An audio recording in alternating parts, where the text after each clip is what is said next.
Hello and welcome to the Advanced Age Roleplay Gamers podcast. I'm Nathan. I'm one of your hosts, and I've also got my co-host with me today. Say hi. What's your name again? Hi, what's your name again? Sorry, Matt here. Nice to see you. What a dick.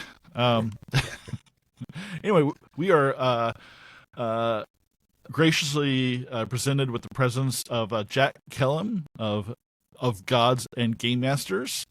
That's his website. Take a look at that.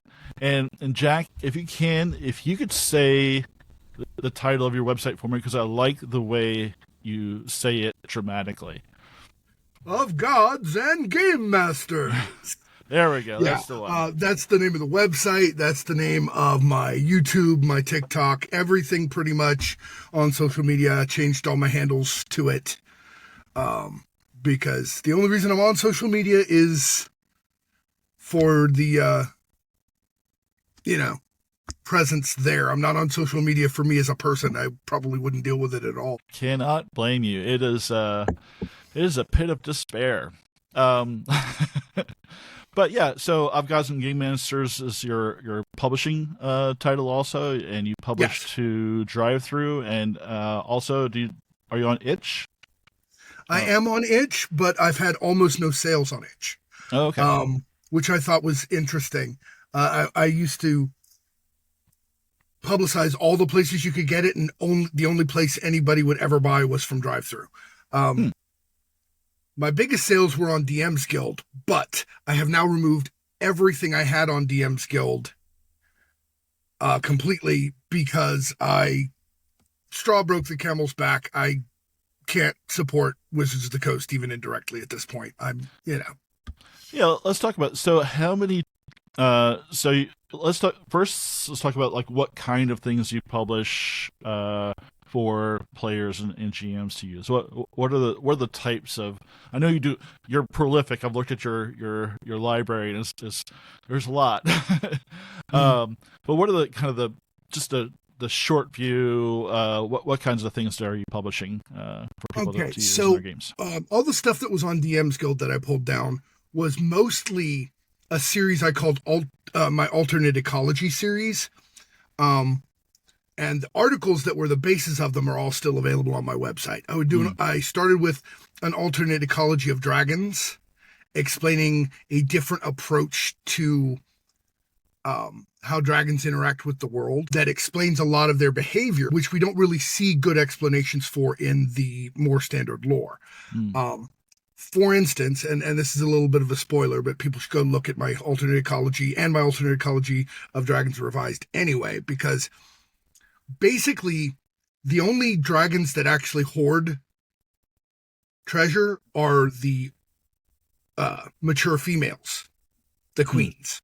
Okay. And they have a group of males that are subordinate to them that go out and gather treasure for them the way some birds do and things like that. They bring presents to be considered as mates. But that's not really the super interesting part. I mean, it is interesting in that they're matriarchal and they have their treasure there. Some of their treasure is just because they need a lot of metal to keep up their scales.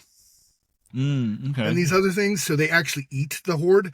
The thing is, the reason you'll find more gold and things in their hoards is because gold as a super heavy element doesn't get digested. Interesting. Okay. Yeah. They don't have droppings, or rather they do. It's just that it's part of their hoard because, a gem that isn't flawed, gold, platinum, high atomic weight metals don't get digested. Magic items don't necessarily get digested, et cetera, et cetera. So me as a 12-year-old just keep thinking, okay, you're raiding this dungeon horde as a group of ne'er-do-well adventurers, and you're basically stealing dragon poop. So that as a 12-year-old, I can appreciate that aspect. That's pretty neat.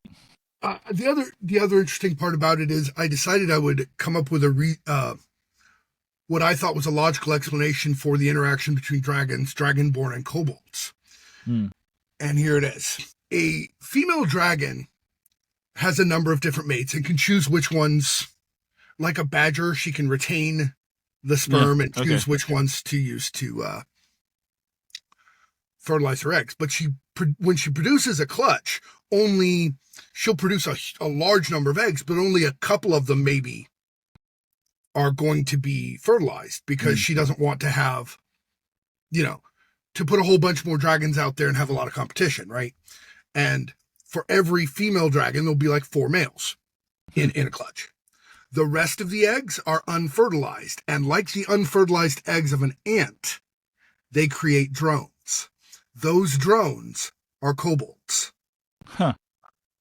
Okay. And then, just like an ant colony has both workers and soldiers, some of those drones are dragonborn. Okay. So dragonborn is literal. Okay.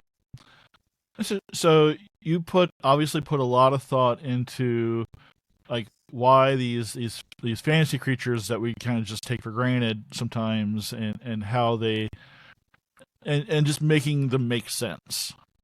Yeah, and coming up with an approach to them that is different than the standard, so that people have another way to use them in their world.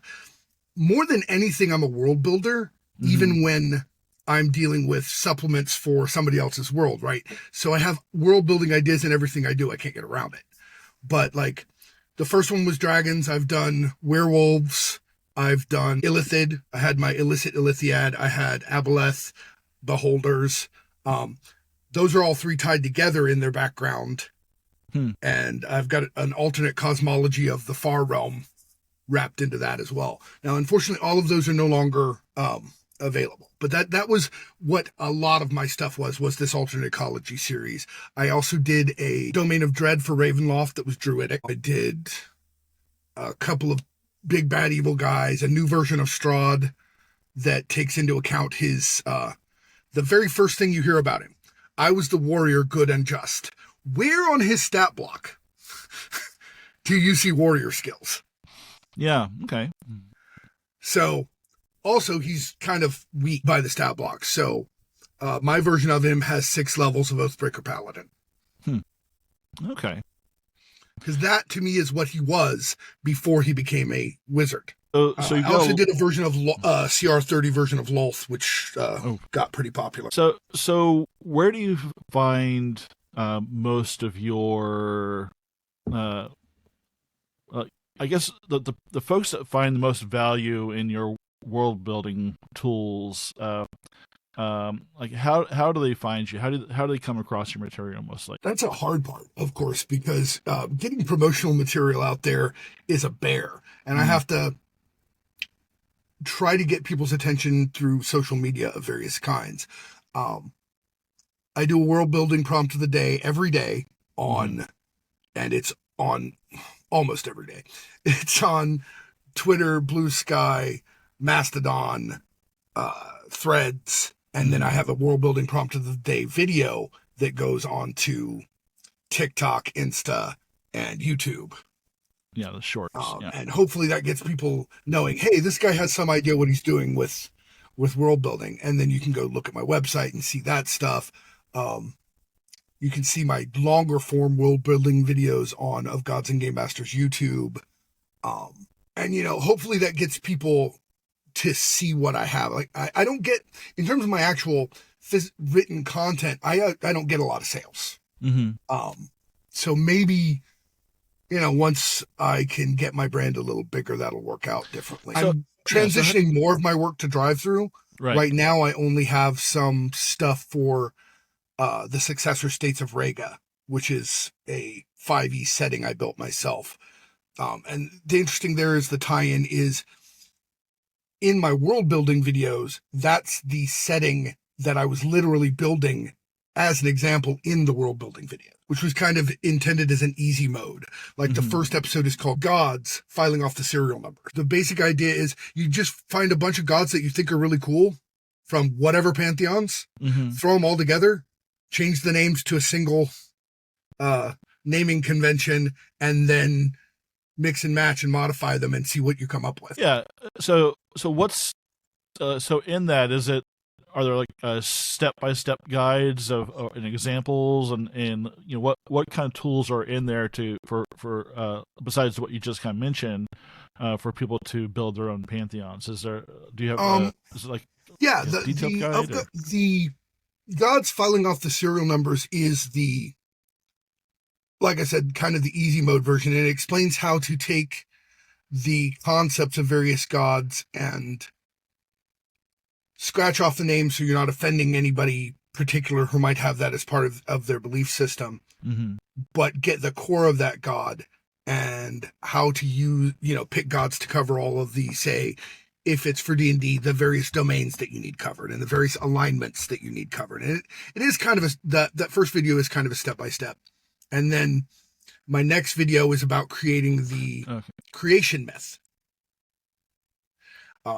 More recently, I put up a short, deeper dive on how to create a pantheon that is directly inspired by a real-world pantheon, but is not that real-world pantheon. Okay. And that's on my website. I don't have a video for that one yet. Now, Matt, I have lots of questions, but feel free if you have something that's kind of itching, burning. Yeah, I guess I was gonna. Nathan jumped right in. He's like, "What are you doing?" So I guess I'm thinking more of like just telling folks who don't know you just a little bit about yourself. I know we've kind of jumped right in. Like I said, Nathan's all about the get to the heart of it. I just let people know about you and sort of like how you got into TTRPGs. Maybe as a start, and then I've got a series of softballs after that. So I have kind of a spiel that is in my it's in my pinned post on Twitter.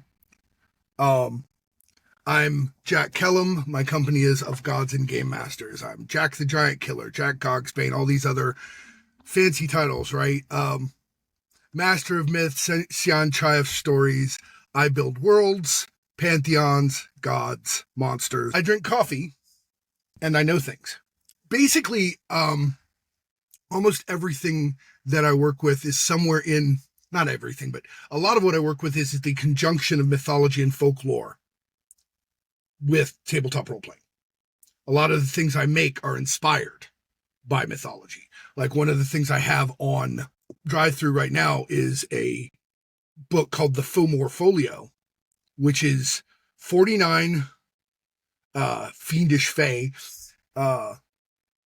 stat blocks for 5e for a unified group of monsters based on the idea of what if all of the unseelie fae concepts were basically part of the original Fomor host from Irish mythology.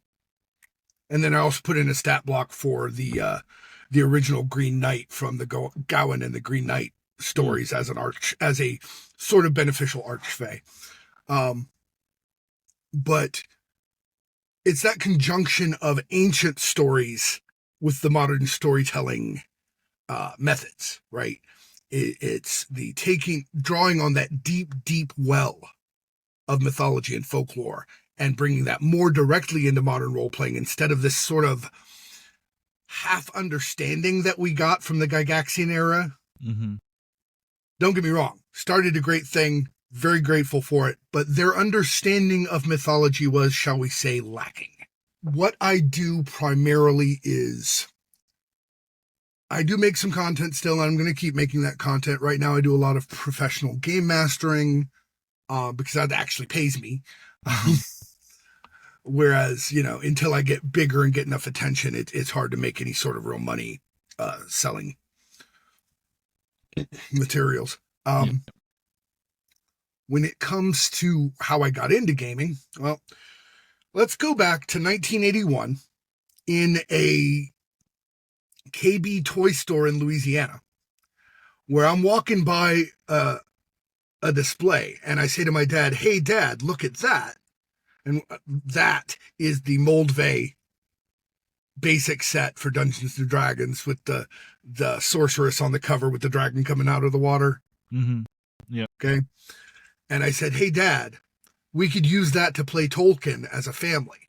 Because I had read, I'm 8 years old, but I had read The Hobbit by the time I was 5 or 6 and read The Lord of the Rings by the time I was 7.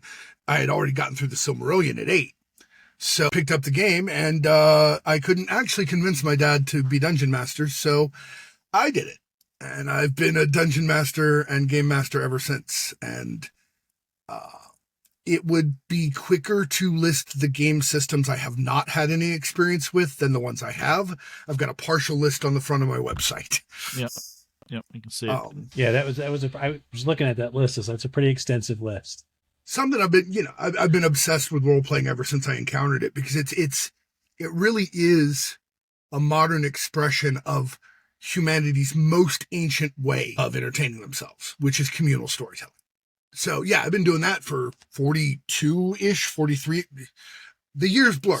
Long time, anyway. Long time. And but I only got into it professionally, actually trying to make money staying in the space after I hurt my back at work. I've been doing hard physical labor for most of my life.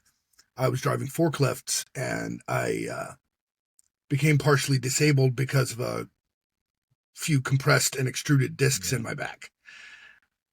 I could not drive a forklift anymore, obviously. So, and I went, you know what?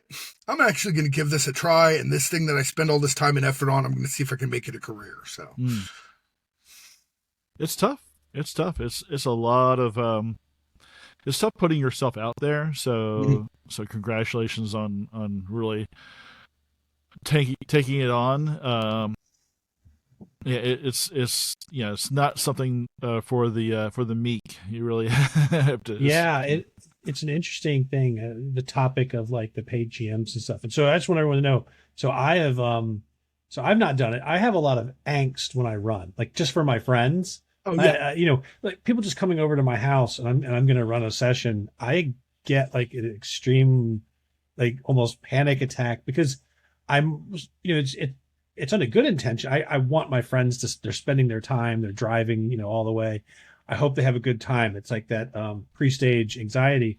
And so the idea of like pay GMing, I was like, oh my gosh, but I've done it. I was traveling in New York City, and I was there for the weekend with the family, and they were just doing stuff I was totally not interested in.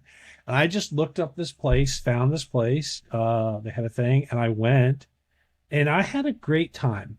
Like they have a program, they hire people to be GMs at the store, and they run and they get their train. So I had a really great time. I was nervous about playing with strangers, but I had a great time. And so and later during the pandemic, we found there's a service out there for kids called Outschooled. And it's usually just for like school, like stuff. It's a lot for like people who do homeschooling, but they were offering D&D as well. And there were people teaching, and it was all for little kids, right? So we've done it. We've had positive experiences. And so yeah, it's just given that, when you got started, how did you feel when you're getting started? How do you feel now? And like, what are some of the challenges and rewards you get for, working in this line of business? So when I first went I had actually by this point already run, before I tried to pro GM and run paid games, I had actually already run a few short actual plays. You can find them on my website. They didn't last. You can find them on my YouTube. They didn't last very long. The first couple of ones I did were for charity through Tales from the Table Studios. And that's where I do my actual plays even now. We've got another one coming out eventually that I can't talk about because it's still hush hush until we're done recording it.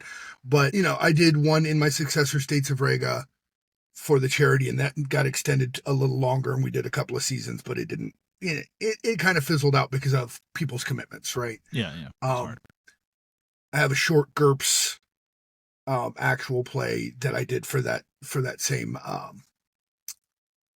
charity, because that allowed us to get Steve Jackson Games to give us some GURPS stuff to hand out as rewards for the charity.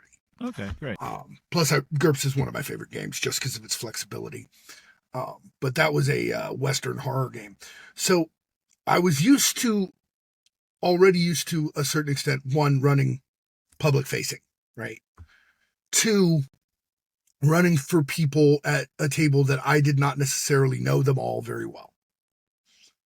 But still, when I first put up my actual first professional game mastering thing, I was lucky because the first person to ask me was someone I already knew, who was familiar with my work because they were in a LARP that I helped run, which was interesting because it was a superhero LARP. You don't hear a lot of those. Oh, yeah. But I had run a Mutants and Mastermind, helped to run a Mutants and Mastermind superhero LARP, and this person came to me and commissioned me to run superheroes for them. And I do that every Sunday now. That was the first game I picked up. So I knew at least some of the people, right? Now, don't get me wrong. I was nervous going in, but that pretty quickly wasn't a big deal for me because I had had some stage experience. I had experience dealing with people, again, in a public facing way. And several of my other games have come from players in that game either recommending me to people or getting me into other games. And now I have 5 games a week, and I'm looking to maybe add more. Oh, wow. Bonuses, some really unexpected bonuses. First of all, I have gotten lucky, and it may not just be luck. When you get players who are paying for a game, they take it more seriously. Don't get me wrong. I love the feeling of playing with friends and in person more than anything. But you know how much time you spend just joshing around, right? Yeah. Yeah.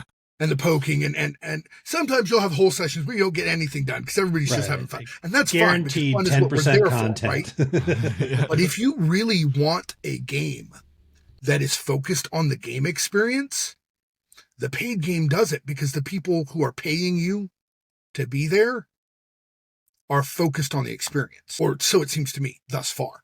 Yeah, I had read that in some of these articles that folks, you get a better for paid game, right? You get better consistency also. Yes. Right? And it's not, people have things happen. Life's busy, right? Yeah, absolutely. But not quite as, I would say, as whimsical, flaky. We in fact, our game group was called the once a month or whatever, because it was always hit or miss. So I've heard that once people are paying, they're, like you said, they're going to be more inclined to be regular. They're paying for experience. They want to have it. They're going to show up. And so, yeah, no, I've heard that's a definite advantage for this. And I'm running, 5 games a week, and I still haven't I was worried when I first went into it about horror stories of bad players that I would have to kick out, or that would mistreat people, or that would not take my safety tools seriously. But because, like, going through Start Playing, 1, you have to have the safety tools. 2, you have your content warnings up. You have your safety tools already expressed at the beginning. Those people don't sign up for your games. Yeah. They go for somebody who has all these crazy content warnings and isn't running that kind of a game, right? Yeah. So you actually get a better fit that way. You mentioned Start Play. So is that so? Okay, where can people find you to hire your so I've heard. I think I've heard for the majority of my professional game mastering, like a couple of them are like one of them. The Sunday game I got without Start Playing because that was prior connections. Yeah. I run a monthly game for my patrons because I do have Patreon, again, of Gods and Gamemasters. My patrons at the $20 a month level get a free game every month. Right now, that's one small group of people who are in one game. Yeah. But mostly I run through Start Playing. I have on Mondays, I have a Wheel of Time game because they specifically asked for, the Wheel of Time setting. And I happen to have the old 3.0 slash 3.5 D20 Wheel of Time system. Tuesdays, I'm running the One Ring second edition in an alternate universe where Bilbo didn't go with the dwarves. So everything went wrong. And if you want the specifics of how that turns out, it's called The Last Hope, and that how the AU developed is in an article on my website. Okay. Yeah, I'm definitely going to check that out later. But I can see how you got that, because you read those books at such an early age. They're probably just ingrained in your brain. And for like the first 22 years of my life, I reread The Lord of the Rings every year. Mm. So yeah. And then Wednesday, the first game that I got on Start Playing that I got any attention for was, of course, Curse of Strahd. Because people want to, until you get a big rep yourself, people are looking for a thing they recognize. Mm-hmm. And Curse of Strahd is like one of the most popular modules out there. And I said, hey guys, I'm running a darker, more gothic Curse of Strahd. I've taken out the generic D&D-isms and replaced them with things from the gothic horror trope. And this is a 1st through 20th campaign, not a 1st through 10th. Oh, wow. Okay. Because my Strahd is much more dangerous and I've got a lot more content added. My Wednesday group has almost left the original module. Like there's only a couple things left from the original module for them to do before they get into just my own original content. One Thursday I'm recording an AP, but the other Thursday I'm now running Vampire the Masquerade 5th edition in a setting of my own. Barrow, Massachusetts. It's a fictional town that you can kind of think of as a cross between Gotham City and Ravenloft. So, quick aside here. Matt and I both played a ton of Old World of Darkness, Vampire the Masquerade. Mm-hmm. I've picked up 5th edition, but I haven't really spent much time going through with it. What would you say are the biggest differences from the Old World of Darkness to 5th edition? So many less rolls. One of the biggest differences is the system is a heck of a lot smoother. There's no such thing as initiative. Everybody says, hey, I'm going to do this, and then you determine who's opposed to who, and then you roll dice. Die pools are smaller. It's even more, it's far more narrative than it was. Like in original VTM, which I played from the very beginning, I got it when it was still lying rampant. Okay. You had your attack roll. They had their defense roll. You had your damage roll. They had their soak roll. Yeah. And all of these dice could be 15 or 20 dice. Come on. Yeah. It took forever. Yeah. They've greatly simplified that. It's a half and half success on the dice. So 1 through 5 is a fail, 6 through 10 is a success. And the thresholds are set very carefully. And you know, if I'm trying to attack you and you're trying to attack me, then we're doing an opposed roll. And if we both get the exact same amount, we both take damage. Okay. Otherwise, it goes to the win. So it's a very fast, very narrative game. And the addition of the hunger die mechanic or the rage die mechanic that they have in Werewolf is really cool because basically you have a hunger or rage stat that goes from 1 to 5. It doesn't add to your die pool. What it does is, however much of that you have, and normally the default is about 2, unless you're getting, unless you've gotten hungrier or gotten more angry. Mm-hmm. That's how many of your normal dice you put aside and replace with rage dice or with hunger dice. And the results on the hunger dice can be different. Like if you rolled a critical success, but it was mainly because of the hunger dice, you get what's called a messy critical. You achieved what you wanted, but you did it in the way the beast wanted, not the way you did. Oh, I'm going to kill this guy, but I'm just going to, or I'm going to hit this guy and I'm just going to knock him unconscious. Well, you got a messy critical, so you punched his head off and then drank the blood from the stump. For a much more direct mechanical effect of the beast affecting your every action, right? And the really interesting thing about it is that both hunger and rage dice make you more likely to succeed if what you're doing is violent. I like it. Well, thank you. That was cool. I got a lot more than I expected out of that question. So that's pretty cool. You've also big deal. They've revised a lot of the lore to be less directly offensive, which it needed badly. They're still confused about Set, but that's fine. It all goes back to Robert E. Howard misunderstanding what the English archaeologists already misunderstood about the god Set in Egyptian mythology, because Set does not and never has had anything to do with snakes. Okay. Yeah, Apophis is the snake god, and Set spends about half his time on the bark of Ra, the bark of the sun, defending Ra from the snake that's trying to eat the sun. Set is not a god of evil. Or, okay, he got turned into a god of evil sort of after the rise of the Osirian cult. But to begin with, he was a god of chaos that still defended the world from chaos. Interesting. And that's the nice thing about these games is like there's the stuff that's written on the page, but once it's in your hands, you're now the author.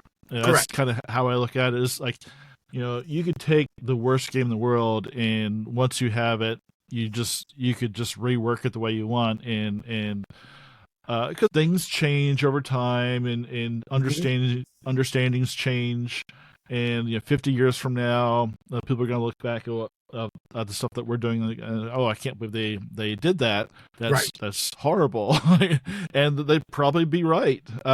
So it's good that these things aren't written in stone. They're ours once you consume them yourself. Absolutely. That's beautiful. And sorry, and I kind of interrupted you. That was your Thursday, and then you have Friday. You have a game. Usually.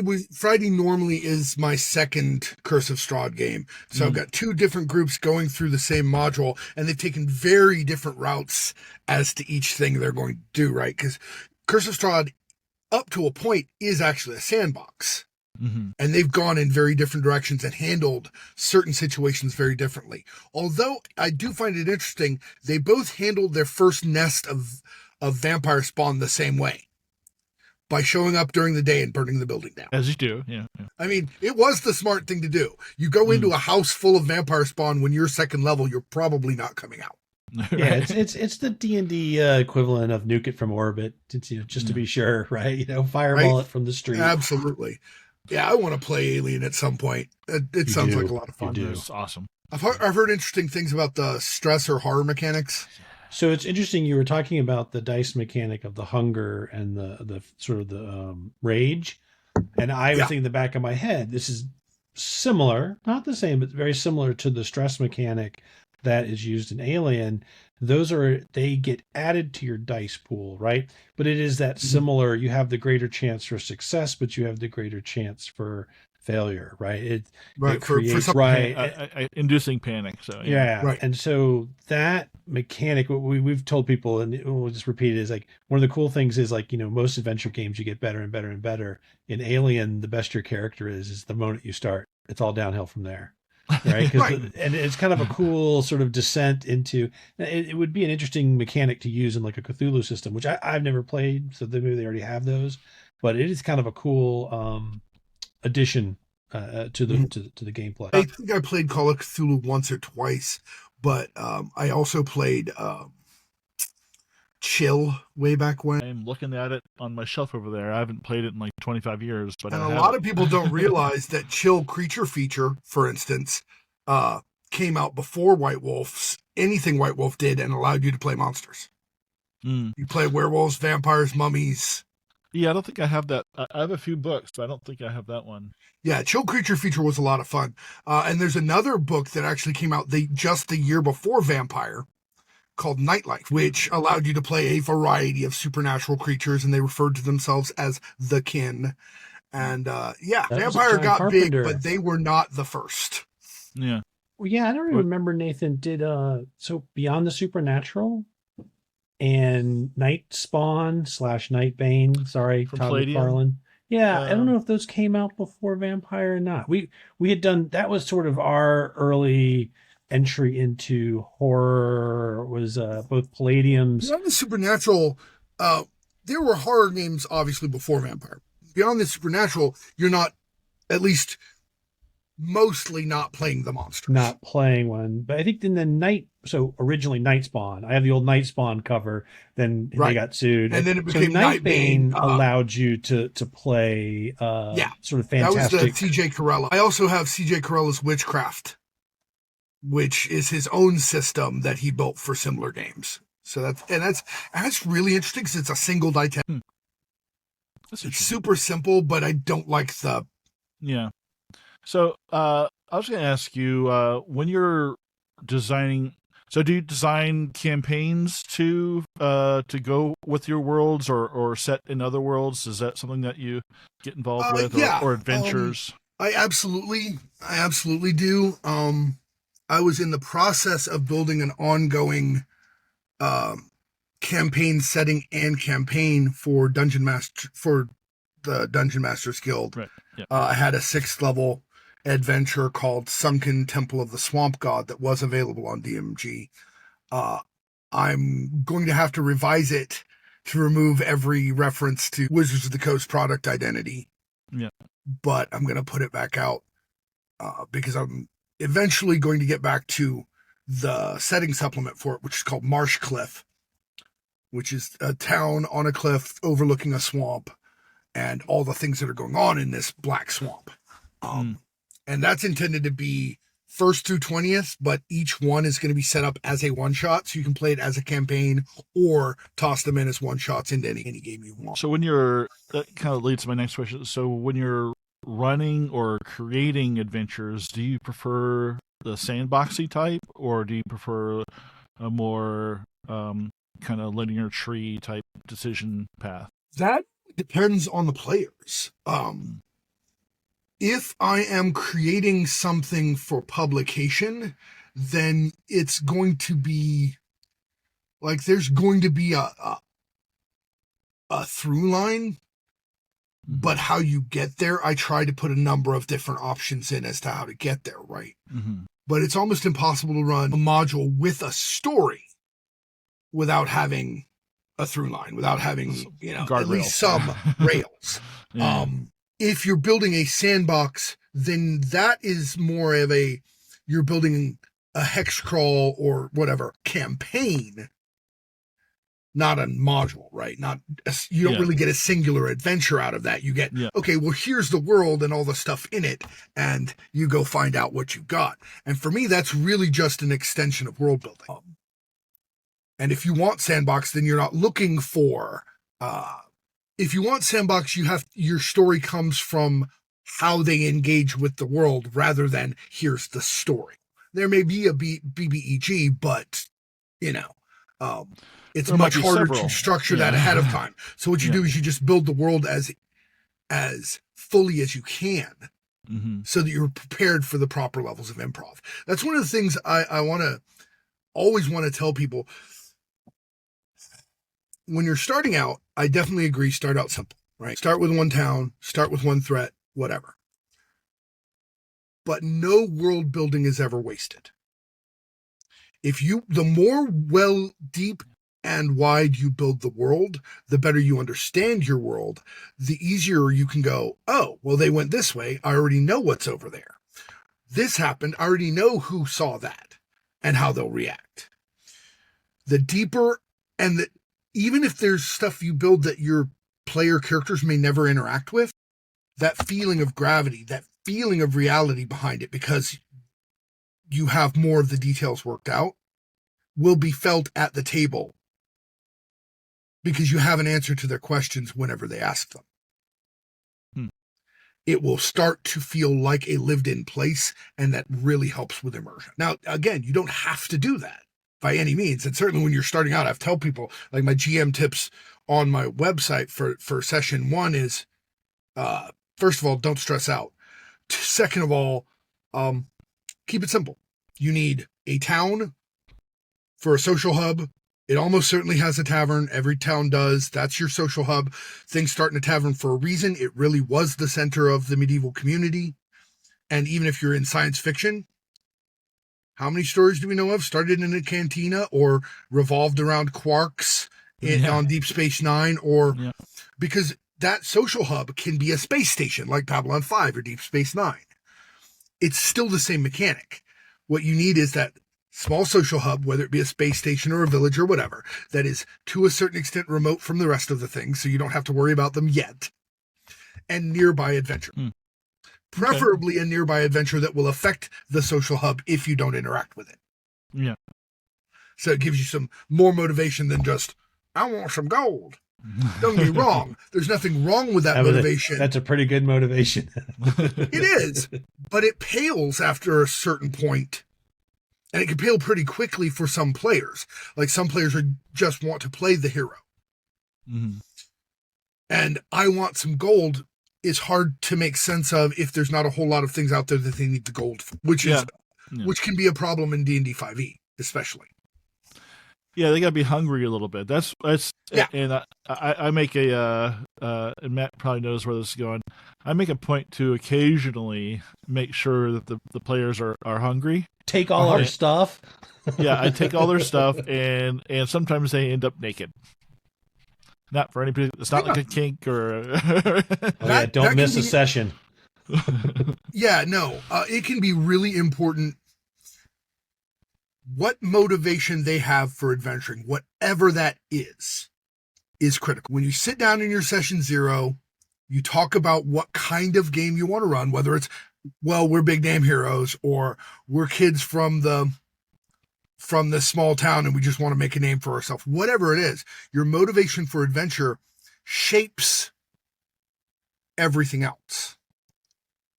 And of course, if you look at the hero's journey, then you've got the potential for that reluctant hero, that person who didn't want to be a hero, but now they're forced into it, which is why I like having a nearby source of adventure that they can't run away from, that is going to affect them if they don't do something about it. Yeah. Because even if they, after that, decide, hey, I'm good at this, let me go make some money doing it, or, hey, I'm good at this, let me continue to be a hero, the inciting incident was something they couldn't avoid. So sense. You never get the question of, why am I doing this? Why should I care? Of course, I tend to feel that the players who go, why am I doing this? Why should I care? I'm like, because we sat down at the table to play a game about having adventures? Sometimes that's not enough, you know? Right. So I like to give a good hook and give good explanations of why your character will care. But I also think it's at least partially, obviously, on the player to have a character who has a reason to adventure. They may not want to, and that's fine. Not wanting to adventure is fine. Have a reason why they do it anyway. Yeah, and that can be more fun too. If how many movies have we seen that where someone kind of gets dragged in through like mistaken identity or some other extenuating circumstances? So, the grand majority of them, because again, that's Joseph Campbell's hero's journey. It's not the monomyth he claimed it was, but it is a very, very common story archetype, right? You've got the person who's living their life as a normal person. The call to adventure comes, they refuse it.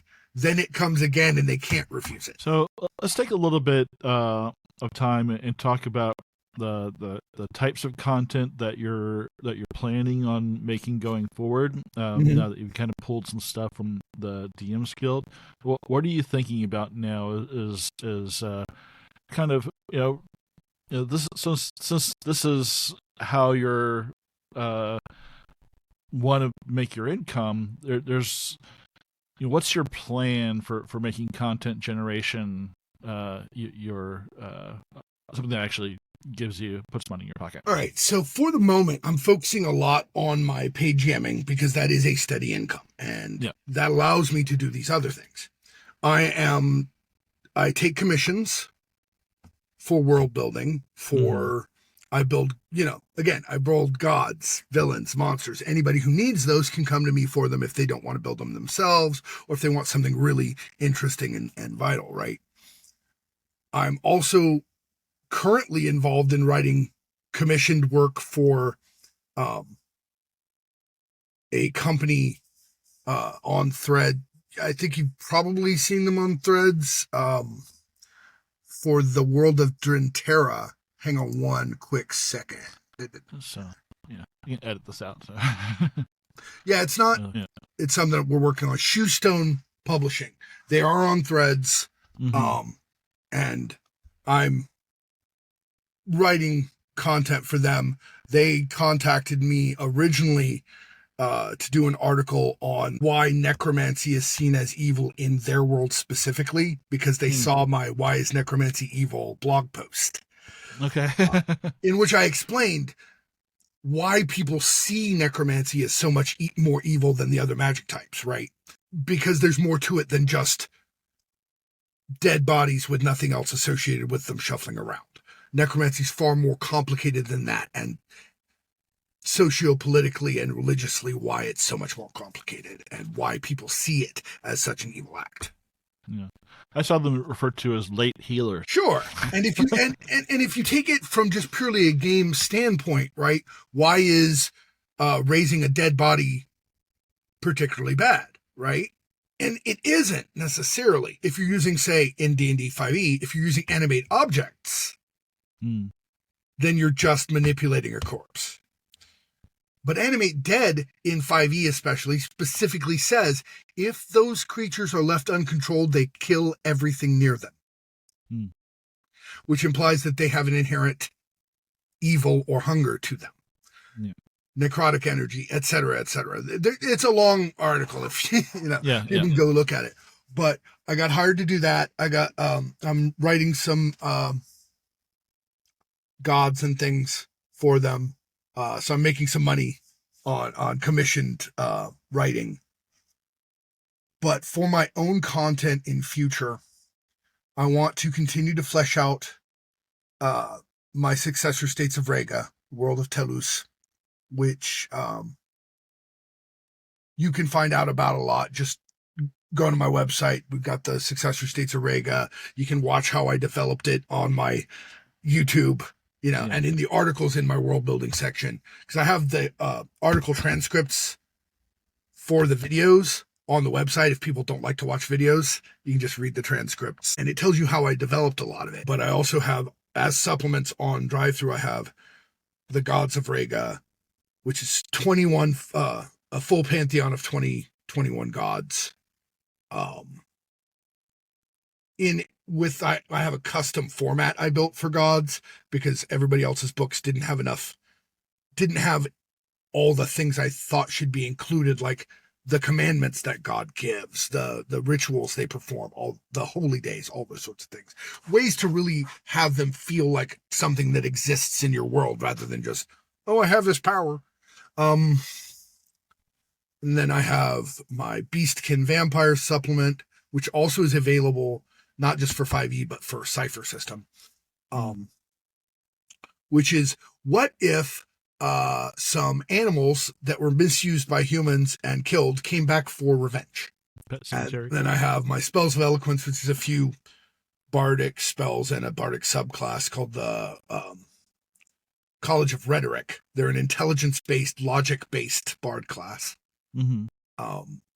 Because Successor States of Rega is sort of post-Greco-Roman, at least in inspiration, although it's quite different because they were an empire that lasted about 3,000 years, and they were very cosmopolitan. So the Reagan, there is a distinct Reagan ethnicity now, but it's a mixture of everybody who might have been around that middle sea. So they're generally a middle brown color. So you're making me think of some other stuff. So you have something else? Yeah, I was just going to say, I want to continue to expand that universe, but I also have another series I'm working on called the Aberrant Apocrypha. The first one in that is called the Canon of the Void, and there are 4 other canons that are going with it. Canon of the Void is a complete cult and eldritch entity for 5e. The faceless one, and he's called the Fundament of the Void. They're from outside time and space, of course. And they predate everything and post-date everything, etc.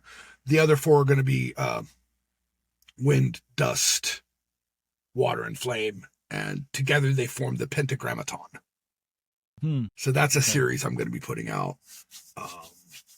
I want to expand the implied setting for my Fomorfolio as well, because it's a pseudo-Arthurian but purely Celtic setting where their round table equivalent is, they're called the Knights of the Broken Wheel because their round table equivalent is a gigantic wheel from the chariot of the god Tyrannus that fell off while he was fighting evil gods.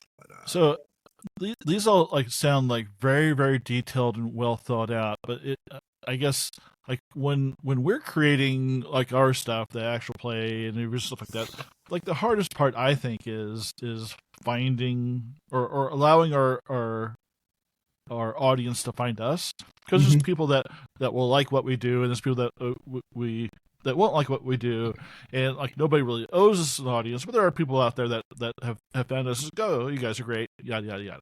But we could be the best, whatever, out there, but if people can't find us or don't just click on a video to listen, watch what we do, they're not going to know what we're doing. So like you as a content creator, creating these worlds, creating these settings, creating these deities, like how do you get people interested just to even like go to drive through and open up the preview and start reading? Like how do you have you figured that out yet, or is that no? I haven't. No.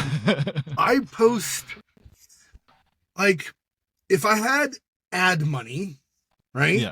Then perhaps I could use ad money. As it is, when I come out with something new, or like once a week at this point, because I got tired of posting it every freaking day and having people get mad, I'll post a link to one of my supplements and go, hey, this thing's out there. It's really hard, really hard to get eyes on your work. And that is one of the reasons I've been focusing on the two prongs of my new strategy, which is expand my footprint first. As I regularly put out YouTube material, as I regularly put out TikTok material, I then garner these people who are already looking at me, right? They're already paying attention. I thought I had managed that on Twitter to a certain extent. I'm at almost 3,200 followers on Twitter, and it still isn't really dropping despite all the things that go on over there. But that doesn't translate to sales. Yeah. No, it doesn't. No. I've got 900 followers on Mastodon. I've got 650 or so on Threads, et cetera, et cetera, et cetera, et cetera. None of that translates to sales because the percentages are so low, right? I'd have to be in the tens of thousands or more to really start getting sales from that. Well, and actually, I'm gonna push back against that a little bit. Okay. So I'm in a technical sales job and have been for a really long time, and the biggest thing is value. So like again, the product I sell, it could be the best thing in the world, but only for the people that find what we're doing that has a valuable for their specific problem or need. So I guess like your value from what just this hour of talking to you is these greatly detailed worlds and things that populate these worlds that make them feel lived in, and I guess the goal is finding the people that need that stuff. So there's people that are totally fine with just running a published module and just using what's the stat blocks that are in there.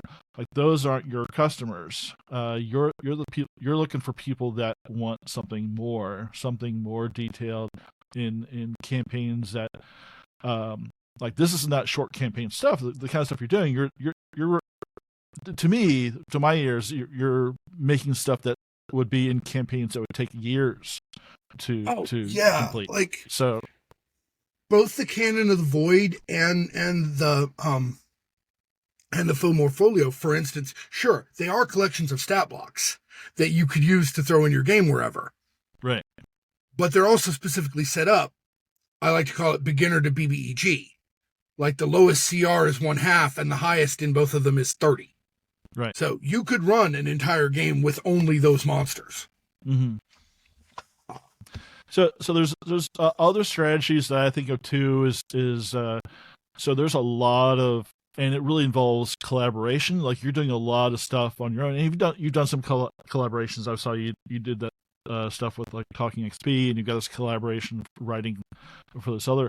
I think that will give you more. To me, I again, I don't know. This is me just talking bullshitting.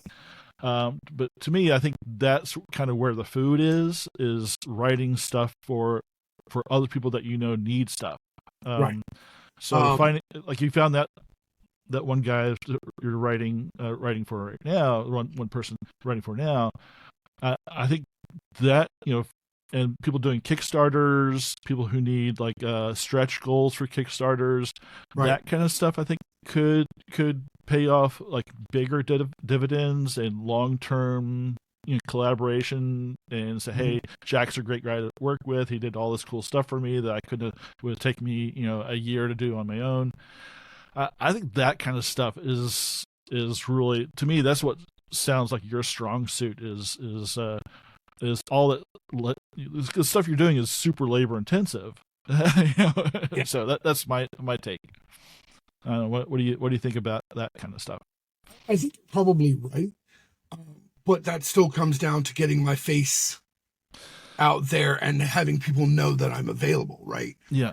Because I have been specifically available for commissions and for hire for writing. I got into an art trade with Lost Haven Art on both Twitter and Threads. I provided some writing for his card-based Diablo-esque dark role-playing game Abaddon. And he's doing some drawing for me for some of my supplements. That's great. So there's other things too. Like there's other stuff outside of. You said you've written some stuff for Cypher. Are there other systems that you're looking at? Because there's a lot of noise in 5e. There is, and I'm definitely. I got involved in 5e specifically because at the time it looked like that's where the money was. Yeah. Let's be honest. Yeah. Okay? Yeah. Of course. It's not a bad system, but it's not my favorite. Mm-hmm. I was creating stuff for Pathfinder 1e for a while. Yeah. But there's not a lot of market for it because most of the Pathfinder 1e people went to 2e, and I don't like 2e. I realize that it's weird, but 2e for me is a weird place between too granular but still stuck in the class-based system. If I'm going to get granular and if I'm going to get customized, I'm going to go to a point buy and make what I want instead of trying to figure out how to kludge it from 15 different things. I would love to design for GURPS. GURPS is pretty much one of my favorites ever. I do design stuff for GURPS, but I do it for free because unless you're working for Steve Jackson Games, you cannot make GURPS stuff. Yeah. We don't have an open license sort of. Right. Interesting. Well, okay. And I don't see a lot of growth there. So kind of where I'm thinking is looking at some of these publishers that are growing, like Pinnacles, Savage Worlds. I haven't really dived into Savage Worlds yet. I've looked at Cortex a little bit. I've built some stuff for Cypher, and I want to like Cypher, especially since I like Sean K. Reynolds as a person, and he really helped me with ideas and stuff. And he's literally the reason I made Beastkin vampires, because he mentioned that he wanted some more animalistic vampires in the world, and I made it. And he's like, "Oh, this is cool!" And he actually bought a copy of the D&D version and said the only thing that would make it better is if it were for Cypher. So I made a version for Cypher, and he was so nice because he actually looked at the first type, which was the Wolf Soul Beastkin vampire. I sent it to him. He did a full editing pass on it for free and sent it back to me with, this is how we do it in house. And I was able to come up with a much better product because of it. So I really, really want to like Cypher, but it just doesn't feel, I don't know what it is about it. It just doesn't feel right. Yeah. The mechanics are just, to me. I build stuff for Fate. I build a lot of stuff for Mutants and Masterminds, and that's something that I'm probably going to do more of, because I have a whole lot of superheroes and supervillains in my head, and they may be of some value. I've had a little bit of sales on the one supervillain I put out so far. The big problem with Mutants and Masterminds is it's comic book games, so you have to have art, and I'm not an artist. Yeah. And that's the thing where like collaboration that could come in, and seeing if you could submit works to Mutants and Mastermind and see if this, like, hey, this is, what would it, and just reaching out to these different publishers, what would it take for me to write for you, right? And other places like Chaosium is doing an open license now, and their whole RuneQuest thing, when you're talking about the way you develop these Pantheons, it sounds like RuneQuest Pantheons to me, because they have their rituals, and they have like books just on one Pantheon. They have like a whole book just on one. So like that kind of thing that might work with their basic role-playing system. We're huge Free League stands, and they have their own workshop for different titles, and that's growing. So it's a growth business. Like we just started running Dragonbane, and in all the Dragonbane groups, like people are publishing and doing Kickstarters already for like new cards and new monsters and things like that. And because the game just came out, and there's just not enough stuff for it yet. And so that's where the value is possibly on my list for things to look into for that purpose. I love Free League also. Like One Ring 2nd edition is Free League. I would love to write for that, but of course that's a licensed property, so I would have to work directly for them to do that one. Yeah, Alien you can't do One Ring, but Dragonbane and some of the other stuff is good.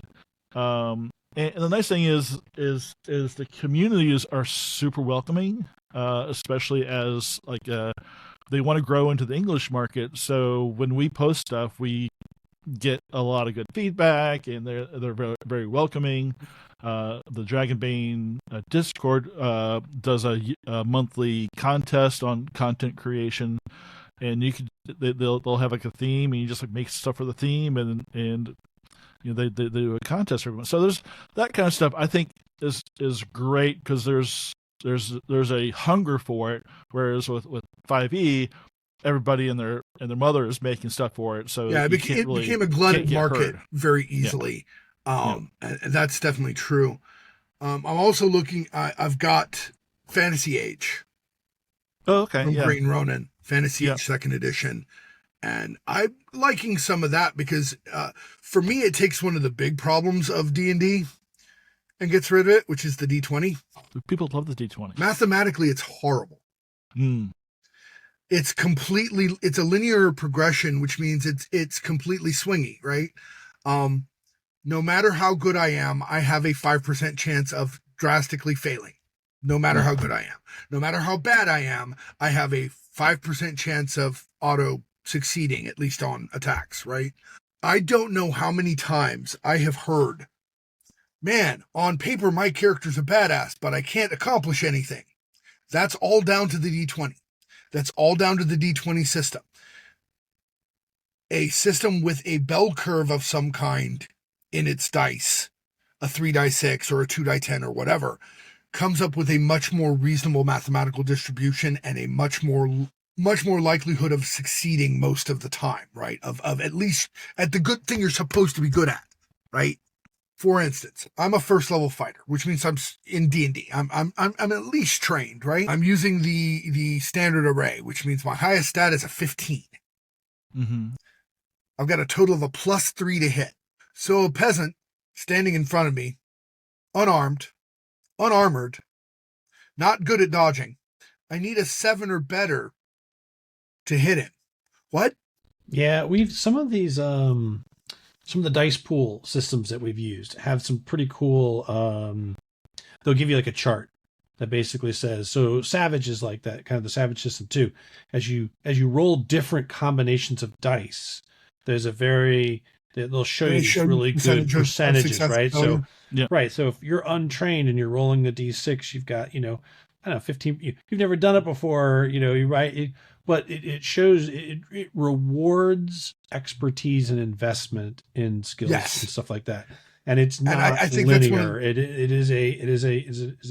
There is an excellent sort of curve.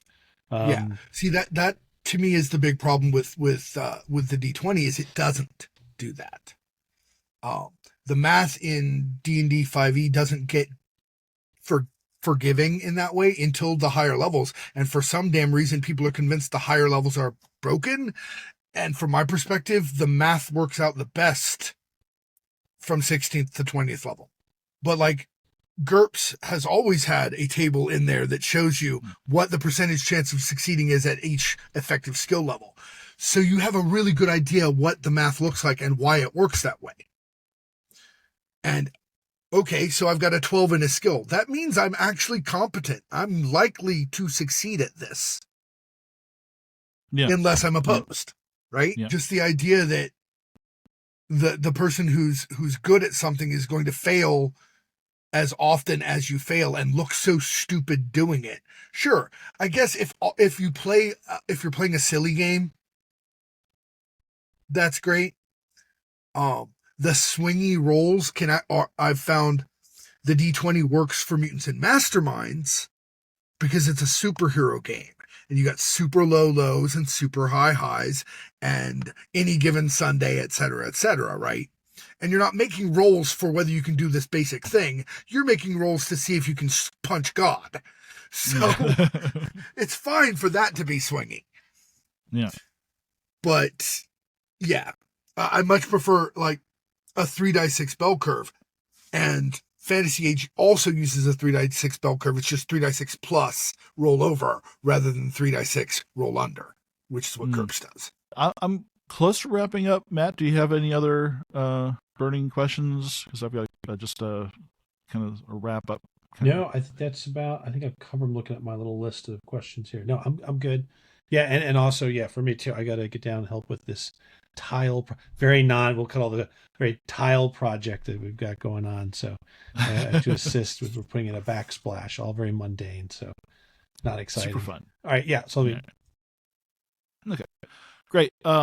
So, talking about the content, if somebody would want to check out one piece of content that you have on Drive-Thru, what is like the one piece that you're probably most proud of that kind of give them a feel for what you do? Absolutely the most proud of.